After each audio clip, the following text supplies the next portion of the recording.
لباس خوبصورتی ہے۔ قرآن مجید نے کہا کہ مرد کی خوبصورتی ہے اس کی عورت کے ساتھ، عورت سجتی ہے اپنے خامد کے ساتھ۔ دوسری بات، لباس انسان کو گرمی اور سردی سے بچاتا ہے۔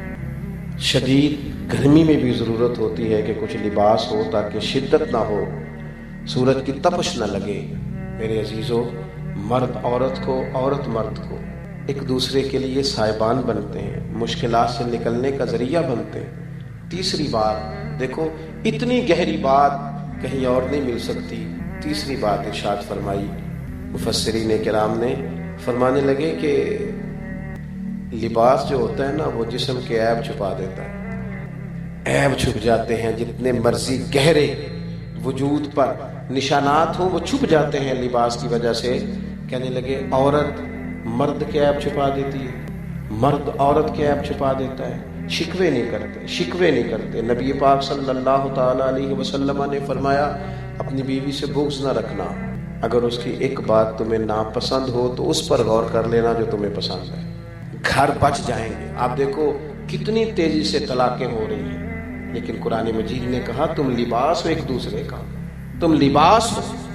جس طرح کا ہمارا ذہن قرآن مجید نے بنایا ہے اس طرح کا کوئی دوسرا شخص بنا سکتا، اور پھر اس کی خوبصورتی اس طرح بھی چھلکی کہ قرآن پاک کا عملی نمونہ جب حضور کی سنت کی صورت میں ہمارے سامنے آیا تو اللہ کے پیارے حبیب علیہ السلام نے ایک دن فرمایا، میں دیکھتا ہوں بعض لوگ جو ہے نا وہ اگر باہر جج ہوتے ہیں تو ان کا دل کرتا ہے گھر بھی میں جاؤں تو کوئی بندہ مجھ سے فیصلہ ہی کرا لے، اور جو باہر ٹیچر ہوتے ہیں تو ان کا دل کرتا ہے گھر جاؤں تو سب سے کہوں نکالو کتابیں، چلیں علماء اور مشائخ کی تو ویسے ہی بات نہیں کرنی، ویسے دل کرتا ہے پیران عظام کا کہ گھر میں بھی داخل ہوں تو سارے حضرت صاحب ہی کہیں۔ بھئی ایسا ہو نہیں سکتا نا، آپ کسی کے بیٹے ہیں، کسی کے شوہر ہیں، کسی نے آپ سے کوئی بات کرنی ہے، آپ کا کچھ لہجہ تبدیل ہونا چاہیے۔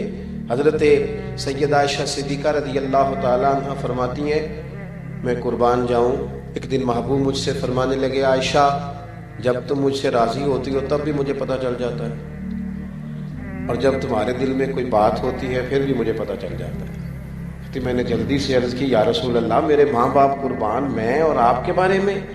تو محبوب فرمانے لگے کبھی کبھی قسم اٹھاتی ہو؟ میں نے کہا یا رسول اللہ صلی اللہ تعالی علیہ وسلم اٹھاتی ہوں۔ تو حضور فرمانے لگے جب ہوتی ہو نا راضی تو پھر کہتی ہو مجھے محمد مصطفیٰ کے رب کی قسم، اور جب تمہارے دل میں کوئی بات ہوتی ہے تو پھر کہتی ہو مجھے حضرت ابراہیم علیہ السلام کے رب کی قسم۔ تم پھر قسم جناب ابراہیم علیہ السلام کا رب کہہ کے اٹھاتی ہو، ایسے ہی ہے؟ حضرت عائشہ صدیقہ رو پڑی، عرض کرنے لگی یا رسول اللہ صلی اللہ تعالی علیہ وسلم یہاں تک آپ خیال رکھتے ہیں، یہاں تک آپ احساس فرماتے ہیں، یہاں تک آپ کو خیال ہے؟ عزیز بھائی، یہ جو گھروں کے اندر ہمیں ضرورت ہے اس کی بھی تلقین اگر ہمیں ملے گی تو کتاب و سنت سے ملے گی۔ ہمارے گھر بچیں گے تو کتاب و سنت کی برکت سے بچیں گے۔ پھر حضرت عائشہ صدیقہ نے عرض کی یا رسول اللہ میں نام ہی چھوڑتی ہوں پر میرے دل میں ہر وقت میرے محبوب موجود رہتے ہیں۔ آپ دیکھیں دوسرے مقام پہ قرآن مجید نے ہمیں کہا یا ایھا الذین آمنوا قوا انفسکم واہلیکم نارا، اے ایمان والو خود بھی دوزخ سے بچو، اپنے گھر والوں کو بھی بچاؤ۔ خود قرآن مجید نے ہمیں تلقین کی۔ آپ مجھے بتلائیے کتنے باپ ہیں جو گھر میں دین کی تبلیغ کرتے ہیں، کتنا خوبصورت وہ انداز ہوگا جب کوئی والد اپنے بچوں کو دین کی بات بتائے۔ حضرت عمر نے عرض کیا تھا ایک آیت کے نزول کے بعد کہ یا رسول اللہ اس کا معنی کیا ہے؟ تو محبوب کریم علیہ السلام نے فرمایا جن چیزوں کا اللہ رسول تمہیں حکم دیتے ہیں تم اپنے بچوں کو ان چیزوں کا حکم دو، اور جن چیزوں سے اللہ رسول تمہیں منع کرتے ہیں تم اپنے گھر والوں کو منع کرو۔ قرآن مجید کی تعلیمات جیسے ہی ہمارے گھر کے اندر آئیں گی، جیسے ہی ایک دوست ایک دفعہ کہنے لگے جناب رشتوں کی گہرائی کے تعلق سے قرآن مجید نے جو اسباق دیے ہیں، کچھ نہ تھوڑی تھوڑی دوری ہوتی ہے بعض اوقات گھر میں بسنے والوں کی، ویسے بھی جو چیز زیادہ قریب ہوتی ہے اس کی قدر تھوڑی کم ہو جاتی ہے۔ ہمارے رشتہ دار زیادہ خراب اس لیے ہوتے ہیں کہ ان کا ہمیں سارا پتہ ہوتا ہے، اور دوسروں کے اس لیے اچھے ہوتے ہیں کہ ان کی ہمیں پوری معلومات نہیں ہوتی۔ جس بندے کی زیادہ معلومات ہو جاتی ہیں اس کی کمزوریاں بھی سامنے آ جاتی ہیں۔ رشتوں کی گہرائی، بالخصوص باپ اور بیٹے کے رشتے کی گہرائی، ماں اور اولاد کے رشتے کی گہرائی، یہ اگر قرآن مجید کے 2 مقامات دیکھ لیے جائیں نا، 2 مقامات، آپ کی توجہ ہے میری بات پر، 2 مقامات دیکھ لیں. چلیں قصیدے زیادہ اماں کے لیے لکھے گئے، اور بات بھی درست ہے، اماں بڑا پیار کرتی ہے، لیکن میں بڑی ذمہ داری سے کہتا ہوں باپ بھی اپنے بچوں سے بڑا ہی پیار کرتا ہے.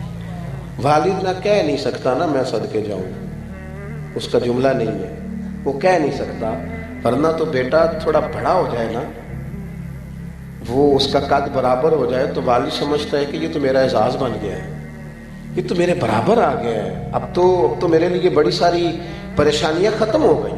والد جس طرح راضی ہوتا ہے، جس طرح سے وہ پیار کرتا ہے، جس طرح سے اس کی طبیعت اپنی اولاد کے ساتھ لگتی ہے. 2 مقام قرآن مجید کے دیکھے جائیں، 2 مقامات، کسی گہرے شعر کی ضرورت نہیں، کسی لمبی چوڑی بات کی ضرورت نہیں، آپ کو کوئی دور جا کر کوئی ایسی بات میٹھی لانے کی ضرورت نہیں، صرف ان 2 باتوں کو ذہن میں لائیں. قرآن مجید نے ایک محبت بیان کی، حضرت یوسف اور جناب یعقوب علیہ السلام کی. ذرا غور کرو نا اس محبت کو، یعنی باپ کی آنکھیں اس لیے شدید تکلیف میں آ گئیں کہ وہ بیٹے کے لیے آنسو بہاتی. یہ اس محبت کی گہرائی قرآن پاک نے. دوسرا مقام حضرت ابراہیم کی جناب اسماعیل سے محبت، جناب اسماعیل کا اپنے والد سے پیار. کیوں ادھر ادھر سے شعراء سے ہم سنیں؟ آپ دیکھو نا، اتنی بھی کہیں گہرائی ہوتی ہے کہ باپ خنجر لے کے بیٹے کی گردن پہ رکھ دے اور اسے کہے کہ میں نے خواب دیکھا ہے، میں تجھے ذبح کر رہا ہوں، بتا تیرا کیا خیال ہے. اور پھر وہاں جواب میں اتنا حسن ہے. یہ چیزیں، یہ تلاوتیں جب ہمارے گھروں میں آئیں گی تو کس طرح کا حسن پیدا ہوگا باپ بیٹے کے رشتے میں، کس طرح کی خوبصورتی آئے گی. کیا خیال ہے بیٹا تیرا؟ تو بیٹے نے کیا کہا؟ یا وطف الما تو عمر، یہ نہیں کہا آپ ذبح کر دیں، کہا ابا جی جو رب حکم دیتا ہے وہ سارا آپ میرے ساتھ کر دیں، مجھے آپ صبر کرنے والوں میں سے پائیں گے، جو حکم ہوتا ہے وہ کر دیں.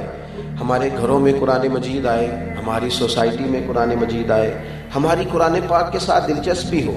ہوا یہ کہ ہمیں ظاہر ہے کہ ساری کمزوری عوام کے اندر سے نہیں پھوٹتی، کچھ کمزوریاں یہاں سے بھی پھوٹتی ہیں. میری طرح کے لوگوں کے جب قبضے ہوتے ہیں تو پھر بھی ماحول اور ہوتا ہے. ہمارے ہاں محفل نعت ہوتی ہے. کمال یہ ہے کہ جتنے نقیب اور جتنے نعت خواں اسٹیج پہ آتے ہیں وہ سارے کہتے ہیں سارا قرآن ہی حضور کی تعریف ہے، سارا قرآن. بالکل ٹھیک کہتے ہیں، لیکن کہتے ہی رہتے ہیں سارا قرآن حضور کی تعریف ہے، کوئی آیتیں پڑھ کے سناتے نہیں.